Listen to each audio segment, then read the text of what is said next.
Halo Sobat Lentera, apa kabar Anda hari ini? Senang sekali, hari ini saya Ricky Kurniawan kembali hadir menyapa Anda di Suara Rakyat, Suara Perubahan, yang mana hari ini kita akan membahas mengenai mengatasi banjir berbasis alam di kota Surabaya, karena memang kota Surabaya sampai saat ini masih belum lepas dari banjir sebagai musuh besar ketika hujan turun, dan beberapa wilayah khususnya di Surabaya Timur, seperti Kecamatan Tenggilis, Mejoyo, Rungkut, Gunung Anyar, dan juga Wonocolo ini masih terdapat banjir hingga hari ini. Nah, lantas bagaimana solusi yang ditawarkan oleh Komisi C bidang pembangunan ini agar banjir di kota Surabaya bisa teratasi? Sudah bersama dengan saya Mas Eri Irawan, Ketua Komisi C DPRD Kota Surabaya. Assalamualaikum Mas Eri, gimana kabar? Sehat ya? Sehat. Alhamdulillah, hari ini di tengah kesibukan Mas Eri, beberapa waktu yang lalu kan sempat santer mencuat sebuah statement dari Mas Eri soal banjir Mas di kota Surabaya.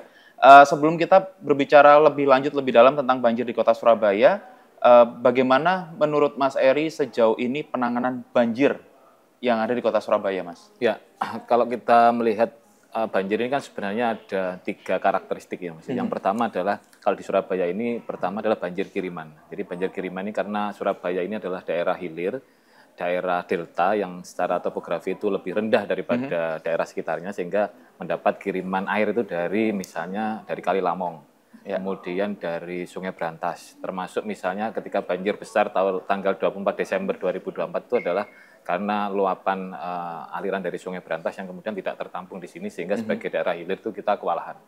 Banjir kiriman itu yang pertama. Kemudian yang kedua adalah banjir rob. Ini kan kenaikan permukaan air laut karena ciri khas kita sebagai kota pantai tadi. Yang ketiga adalah banjir lokal. Banjir lokal ini yang terjadi di perkampungan yang diakibatkan oleh ketidakmampuan kita mengelola air yang datang dari hujan itu, kemudian sistem drainasenya tidak siap, kemudian solusi berbasis alamnya tidak siap, sehingga luapan itu muncul di kampung-kampung ini. Sehingga dari 3 karakteristik banjir itu tentu kita butuh solusi juga yang kira-kira berbeda juga secara makro ya.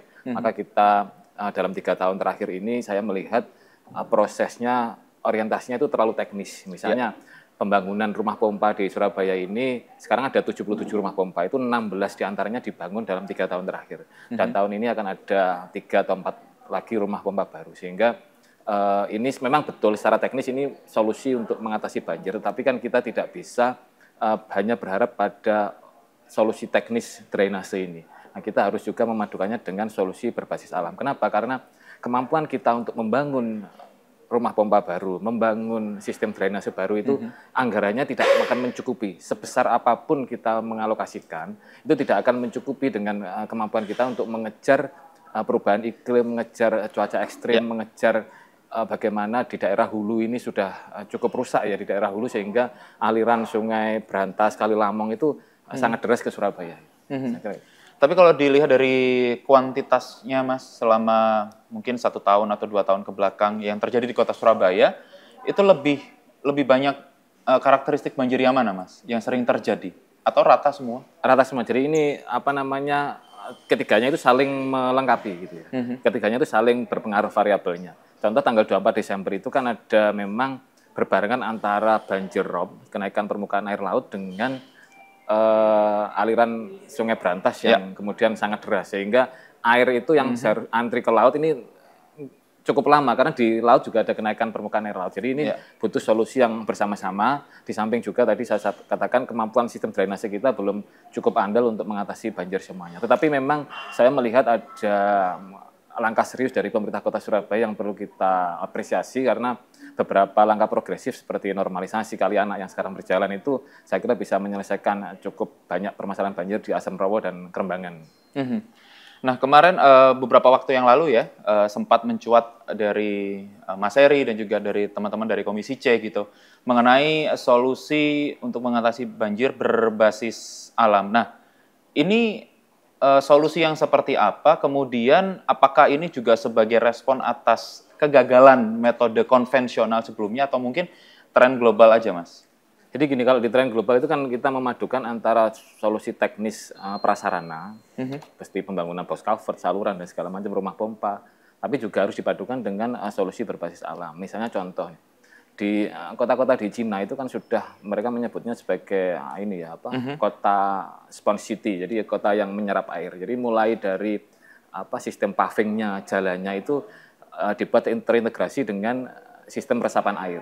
Nah, sehingga kotanya itu benar-benar ketika air datang itu nggak langsung teralirkan ke laut, tapi juga dimanfaatkan untuk peningkatan cadangan air tanah. Kemudian juga untuk air baku untuk PDAM-nya di masing-masing daerahnya itu sendiri. Jadi ini saya kira harus solusi komprehensif. Karena apa? Ini contoh ya, di Surabaya ini ketika musim kemarau, kualitas air baku PDAM itu sangat rendah. Kenapa? Karena hanya mengandalkan pengolahan dari air yang ada di sungai itu yang berdasarkan dari limbah domestik rumah tangga ataupun limbah industri, sehingga sangat rendah. Kalau pas musim penghujan kan ada air hujan, sehingga bisa diolah lebih bagus. Nah ini kemudian menjadi tantangan ke depan, misalnya kalau kita menambah bosem yang ada di Surabaya, menambah tampungan air. Nah, ini bosem-bosemnya harus bisa diintegrasikan dengan pengolahan air baku PDAM. Nah, sehingga kita bisa mengatasi banjir, bisa juga meningkatkan kualitas air baku PDAM, yang dampaknya tentu ke kesehatan masyarakat juga ya. Iya. Ya. Tapi kalau melihat dari urgensi dari penerapan solusi berbasis alam ini, dilihat dari efektivitasnya, Mas, apakah sudah ada data pendukung untuk memperkuat solusi berbasis alam ini? Jadi kalau saya melihatnya ada dua aspek ya. Yang pertama adalah aspek anggaran. Jadi kalau kita menghitung, kemarin dihitung juga, disampaikan juga oleh pemerintah kota, kebutuhan untuk drainase itu keseluruhan kita membereskan sistem drainase di kota Surabaya ini 6 triliun. Nah, 6 triliun ini tentu tidak bisa kita kejar dalam waktu 1 tahun. Nah, padahal ketika 1 tahun berjalan itu otomatis nanti masalah banjir juga akan datang dalam dimensi yang berbeda lagi. Sehingga kita nggak akan nututi ini, saya bilang. 6 triliun dengan APBD 12 triliun itu sudah 50%-nya. Sementara kita harus juga menanggung untuk pendidikan 20% dari APBD. Kemudian untuk kesehatan, untuk jaminan kesehatan sosial dan segala macam. Sehingga 6 triliun ini kan kita cicil, Mas. Nah, kita cicil setahun itu nggak sampai 1 triliun. Sekarang mungkin bisa semakin turun, mungkin hanya sekitaran 700-600 miliar. Nah, sampai kapan kita bisa menyelesaikan masalah teknis drainase ini kalau kita nggak iringi dengan solusi berbasis alam. Kalau di kota-kota dunia itu yang pertama soal anggaran. Kemudian yang kedua soal penanganan secara global. Itu kan kita melihat kota-kota dunia ini sudah bukan pada opsi tujuan zero banjir, sudah enggak. Jadi mereka adalah adaptasi terhadap banjir. Karena zero banjir ini hampir tidak mungkin di tengah perubahan iklim yang seperti ini. Kemudian ada cuaca ekstrim dan segala macam, sehingga adaptasi terhadap banjir inilah yang harus dilakukan. Apa yang dilakukan? Solusi berbasis alam itu kita harus pertama menambah tampungan-tampungan air, waduk, kemudian bosem. Banyak sekali PSU dari perumahan itu yang seharusnya diserahkan ke Pemkot ini bisa diolah oleh Pemkot sebenarnya untuk menjadi saluran penampungan air. Yang selama ini belum, hanya menjadi mungkin hanya fasum segala macam. Padahal kita perlu banyak bosem-bosem yang di perumahan juga. Itu bosem. Kemudian yang kedua adalah sumur resapan. Nah, kita sama sekali kita belum melihat langkah itu dilakukan oleh pemerintah kota Surabaya. Karena orientasinya hanya teknis drainase, sumur resapan belum. Kemudian gerakan biopori di rumah tangga itu juga harus dimasifkan. Ya, baik Mas Eri Irawan, nanti kita akan sambung lagi perbincangan kita. Dan Sobat Lentera jangan kemana-mana, tetaplah bersama kami di Suara Rakyat, Suara Perubahan.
Sobat Lentera, Anda masih bersama kami di Suara Rakyat, Suara Perubahan. Masih bersama dengan saya, Mas Eri Irawan, Ketua Komisi C DPRD Kota Surabaya.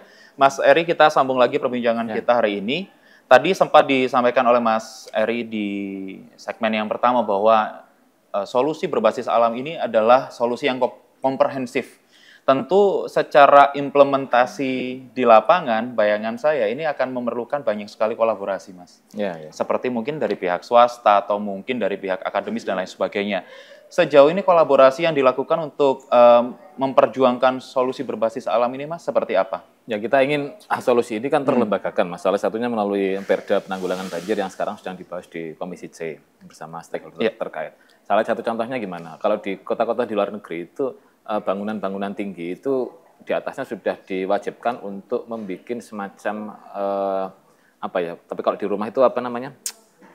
Semacam tandon air, tapi dalam skala yang lebih besar. Nah, ini untuk apa? Untuk kebutuhan dia air sendiri, kemudian nanti untuk kebutuhan operasional di kantor itu memang ini selain untuk selain untuk solusi berbasis alam juga untuk sebenarnya untuk mengefisienkan operasional bisnis sendiri itu. Jadi ini sebenarnya cukup bagus. Kemudian yang kedua, kita mendorong pemerintah kota ini dengan anggaran yang lebih besar untuk penanganan solusi berbasis alam. Jadi jangan hanya teknis orientasi pembangunan drainase. Memang yang dilakukan pemerintah kota secara teori sudah benar ya. Jadi semua drainase itu dibangun di kampung-kampung, kemudian disalurkan ke saluran yang lebih besar, ke sungai yang lebih besar. Kemudian karena kita tidak bisa berharap hanya pada elevasi atau gravitasi untuk mengalirkan air ke laut, maka dibangunlah rumah pompa itu yang sekarang ada 77. Ini secara teori sudah benar. Tetapi tidak akan mencukupi dengan proses cuaca ekstrim yang seperti saat ini, sehingga kita butuh air itu jangan hanya mengalir ke laut. Tapi kan ini sebenarnya kalau secara situs hidrologi itu kan air itu seharusnya ditampung, Mas. Dimanfaatkan. Meningkatkan daya guna air. Makanya solusi berbasis alam itu saya sering mengatakan adalah meningkatkan daya guna air. Jadi jangan hanya air itu lewat ke laut, tapi harus kita tingkatkan daya gunanya. Untuk apa? Untuk cadangan air baku PDAM, untuk meningkatkan cadangan air tanah, untuk proses membantu pengomposan pupuk organik misalnya dan segala macam. Itu seharusnya menjadi satu kesatuan yang komprehensif. Nah, kita belum melihat seperti itu. Di beberapa kota dunia itu sudah dipadukan, Mas, antara box culvert kemudian dipadukan dengan sumur resapan. Jadi box culvert ada yang fungsinya mengalirkan air, tapi ada satu sisi dia juga menyerap air. Nah, sehingga tidak semua air itu teralirkan ke laut. Karena kalau alirkan ke laut semua, otomatis ini daya kapasitasnya tidak akan cukup besar. Maka kalau ada yang ke bawah dan ada yang ke laut, itu tentu potensi banjir bisa kita mitigasi secara lebih optimal. Ya. Dan ini adalah penawaran yang menarik, solusi yang menarik menurut saya begitu. Karena mendayagunakan air begitu ya, air hujan sehingga bisa lebih bermanfaat dan lebih berguna lagi. Tapi untuk ke depan, Mas, ini pilot project-nya nanti akan di wilayah mana dulu, Mas? Karena mengingat di Surabaya ini kan beberapa wilayah masih terdampak banjir gitu ya. Di mana nanti pilot project-nya? Kemarin kita sudah pembicaraan awal ya dengan pemerintah Kota Surabaya, kan ada beberapa titik drainase itu yang akan dipadukan dengan resapan air. Jadi ada beberapa titik sekarang sedang dikaji itu nanti di mana kita serahkan ke pemerintah kota ya, karena secara kajian tentu secara teknis teman-teman dinas sumber daya air yang lebih memahami konteks mana urgensinya yang harus diletakkan. Kemudian yang penting juga, Mas, untuk ditekankan adalah normalisasi saluran air. Nah, selama ini kan pemerintah kota ini dari ribuan saluran sekunder, primer, tersier itu setahun hanya bisa mengcover sekitar 70% saluran yang dinormalisasi. Sesuai waktunya ya, karena ada yang 1 tahun, ada yang per 2 tahun sekali. Nah, itu hanya bisa 70% saluran yang bisa dinormalisasi. Nah, ini tentu menjadi PR kita, karena kalau kita tidak menormalisasi saluran-saluran air ini sebagai bagian dari solusi alam sebenarnya, Mas. Karena lebih murah menormalisasi saluran air daripada membangun box culvert misalnya, itu jauh lebih murah. Misalnya contoh di Kalianak, kemudian di Sempadan Kalilamong kemarin, kemudian itu kan yang saluran besar. Tapi di kampung-kampung itu cukup banyak yang perlu dinormalisasi. Banyak juga yang termakan bangunan liar segala macam, ini yang sangat kompleks di kampung-kampung. Mas, ini mungkin saya bisa konfirmasi terlebih dahulu untuk anggaran dari APBD untuk banjir sendiri itu benar 1,3 T? Ya, secara normatif tahun ini 1,3 triliun, tapi kan kita melihat perjalanan waktu ini kita belum nanti minggu depan kita akan evaluasi Dinas Sumber Daya Air terkait dengan laporan triwulan pertama, bagaimana progresnya. Nah, ini tentu kalau kita melihat model kapasitas fiskal sekarang sepertinya tidak akan mencapai 1,3 triliun. Dan nantinya potensi penambahan dana, misalkan harus ada yang ditambahkan begitu, apakah akan menggait dari APBN atau mungkin dari kemitraan internasional gitu mungkin Mas? Ya, yang ini kalau APBN tentu pemerintah kota juga melakukan lobby-lobby ya. Ini kan proses juga melakukan lobby-lobby termasuk dengan kerjasama melalui skema pembiayaan alternatif yang sekarang sedang dijajaki pemerintah kota ke lembaga di bawah Kementerian Keuangan. Ini tentu menjadi salah satu opsi. Tetapi yang juga penting adalah pemerintah kota ini belum punya semacam tim marketing begitu untuk mencari grant. Jadi padahal banyak sekali grant di luar negeri itu yang untuk penanganan pengendalian banjir maupun sanitasi. Contoh ada di Palembang itu sudah mendapatkan grant ya dari Australia untuk penanganan limbah air. Ini tentu juga terkait dengan banjir dan peningkatan air baku di PDAM. Nah, kita di pemerintah kota Surabaya ini saya kira ke depan perlu semacam tim marketing untuk kita mencari banyak sekali grant, sebenarnya bukan hanya soal banjir, soal kesehatan, soal reformasi birokrasi, itu banyak sekali grant yang bisa kita dapatkan dari luar negeri untuk peningkatan pembangunan di Surabaya. Ini yang kita butuh semacam kayak tim marketing itu untuk mencari grant di luar negeri. Berarti dalam tanda kutip tim marketing ini menjadi sebuah tantangan besar ya untuk solusi berbasis alam ini Mas. Selain tidak tersedianya tim marketing untuk itu, apakah ketersediaan lahan, kemudian status kepemilikan tanah, penerimaan masyarakat atau anggaran itu juga menjadi sebuah tantangan yang besar Mas untuk solusi berbasis kalau alam? Anggaran tentu secara teknis pembangunan ini tantangan terbesarnya memang ada di anggaran ya. Karena ini soal banjir ini butuh anggaran yang sangat besar. Tapi juga yang tidak kalah penting adalah kolaborasi dengan daerah-daerah sekitar Mas, daerah-daerah hulu, daerah Jombang, Mojokerto, kemudian Ngawi, Nganjuk, dan segala macam yang kemudian satu terintegrasi. Ini seharusnya peran Pemprov Jawa Timur untuk bisa melakukan pemulihan fungsi sungai yang ada di sana, termasuk vegetasi sekitarnya, sehingga sungai bisa menjadi punya fungsi yang optimal dalam mitigasi banjir, termasuk bila perlu di daerah-daerah hulu itu perlu waduk-waduk untuk resapan air, Mas. Ya. Baik Mas Eri, nanti kita akan sambung lagi perbincangan kita hari ini, dan Sobat Lentera jangan kemana-mana, tetaplah bersama kami di Suara Rakyat, Suara Perubahan.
Sobat Lentera, terima kasih Anda masih bersama kami di Suara Rakyat, Suara Perubahan. Masih bersama dengan saya, Ketua Komisi C DPRD Kota Surabaya, Mas Eri Irawan.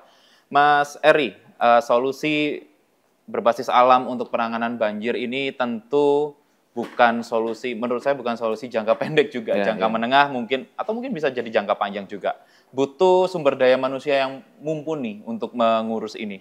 Nah, nantinya apakah dari rekan-rekan Komisi C DPRD Kota Surabaya juga akan mendorong kader lingkungan dari setiap daerah, setiap RW begitu Mas, untuk turut serta dalam solusi berbasis alam ini? Ya, ini kan seharusnya dimulai dari kebijakan pemerintah kota ya untuk menggerakkan semua sumber dayanya, karena di tingkat RT RW itu kan banyak sekali yang sumber daya pemerintah kota, mulai dari kader Surabaya Hebat, kemudian RT RW, pengurus lingkungan, dan segala macam itu segala macam yang bisa kita gerakkan untuk bagaimana solusi berbasis alam ini tumbuh sampai ke tingkat rumah tangga gitu ya, tingkat rumah tangga, sehingga ke depan banyak sekali hal yang bisa kita lakukan. Contoh di Prancis itu bahkan satu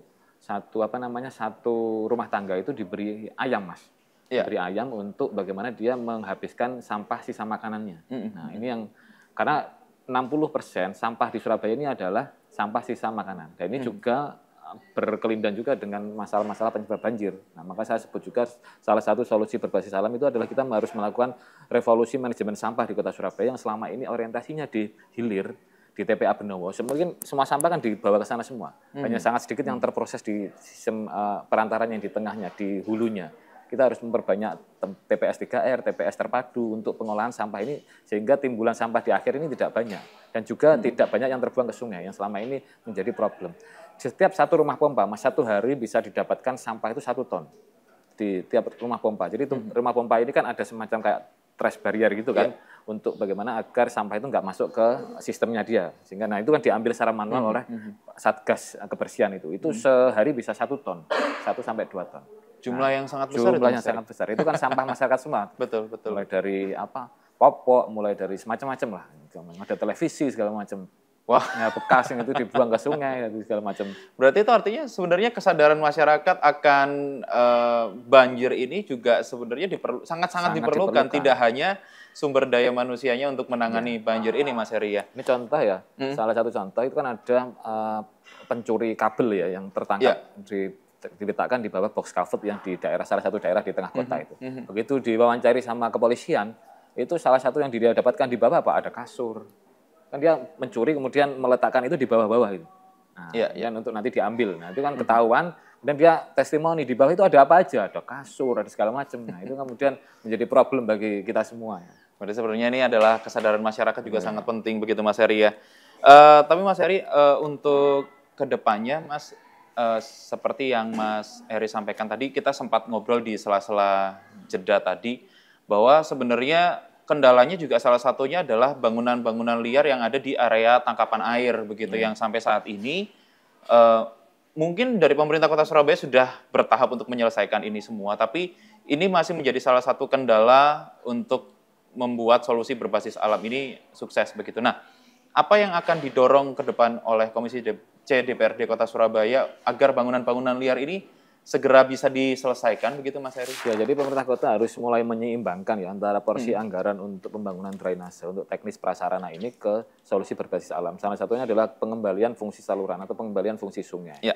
Itu kan dimulai secara besar itu kan di saluran Kali Anak itu yang dari 30 meter sekarang menciut menjadi 1 meter. Tetapi banyak sekali di saluran di kampung-kampung ini yang kemudian juga menciut.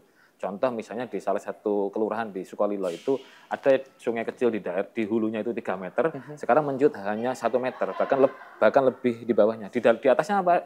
Dibangun pos ronda RT bahkan. Kemudian dibangun tempat cangkruan, dibangun tempat dapurnya warga segala macam. Nah, ini kan butuh dipulihkan semuanya. Ini bukan hanya di Sukolilo, banyak sekali kampung-kampung di Mulyorejo saya juga mendapati itu, di Keputih juga sama. Jadi banyak sekali problem kita. Bahkan termasuk di Keputih itu kan banyak sekali bangunan-bangunan liar yang menempati tanah-tanah yang sebenarnya bisa digunakan untuk tampungan air. Ini butuh keseriusan dari pemerintah kota, meskipun ini bukan langkah populis, saya kira ini harus tetap dilakukan oleh pemerintah kota karena dampak jangka panjangnya yang kita rasakan adalah untuk kepentingan semua warga. Dan yang mungkin belum saya tanyakan dari tadi adalah update terbaru Mas soal pembahasan tentang solusi berbasis alam ini, sejauh ini sudah sampai di pembahasan apa Mas Heri? Ya. ini kita kemarin bertemu dengan 31 kecamatan, 31 camat secara bergantian. Ada beberapa masalah yang kita temukan, misalnya di salah satu kecamatan itu di Tenggilis Mejoyo ya. Itu camatnya punya inisiatif bagus sekali untuk membuat usulan BOSEM, tetapi juga masih tertahan. Ini harus kita dorong. Jadi karena apa? Karena solusi berbasis alam ini belum menjadi mainstream bagi paradigma pemikiran para pengambil kebijakan terkait banjir di Surabaya. Nah, kalau itu menjadi mainstream pemikiran dia, otomatis semua sumber daya itu diarahkan ke sana. Dan kalau semua sumber daya diarahkan ke sana, selain lebih murah, selain murah, juga lebih efektif, kemudian juga dampak lingkungannya itu lebih besar juga. Jadi sebenarnya kita ada multiplier efek yang luar biasa, bukan hanya soal mitigasi banjir, tapi juga soal kesehatan masyarakat, kesehatan lingkungan, kemudian tumbuhnya vegetasi, keanekaragaman hayati segala macam bisa terjaga semuanya. Gitu.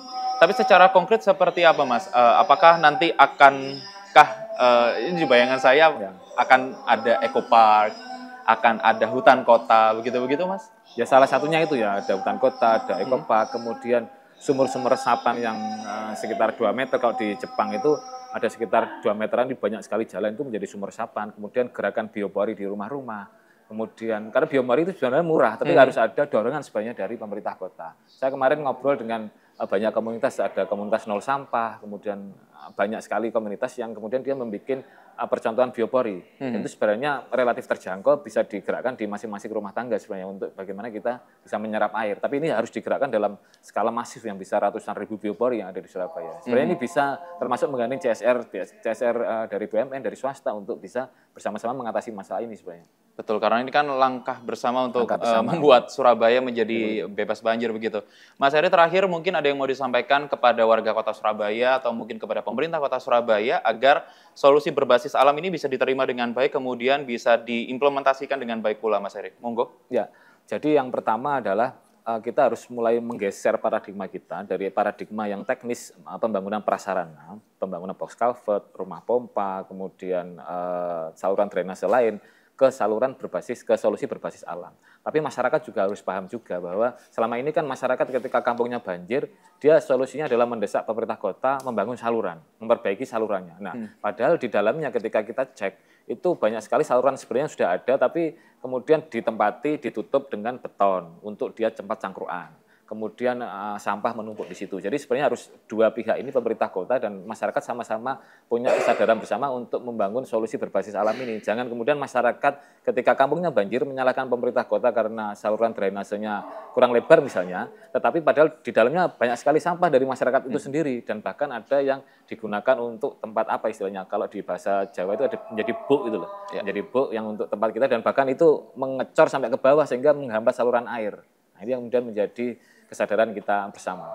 Ya, dan tentunya sekali lagi bahwa banjir di kota Surabaya ini bukan semata-mata hanya menjadi tanggung jawab pemerintah kota Surabaya atau rekan-rekan dari DPRD Kota Surabaya, tapi menjadi tanggung jawab seluruh warga kota Surabaya. Mas Eri Irawan, Ketua Komisi C DPRD Kota Surabaya, terima kasih banyak atas waktunya, dan Sobat Lentera, terima kasih Anda sudah menyaksikan Suara Rakyat, Suara Perubahan. Saya Ricky Kurniawan pamit undur diri. Sampai jumpa.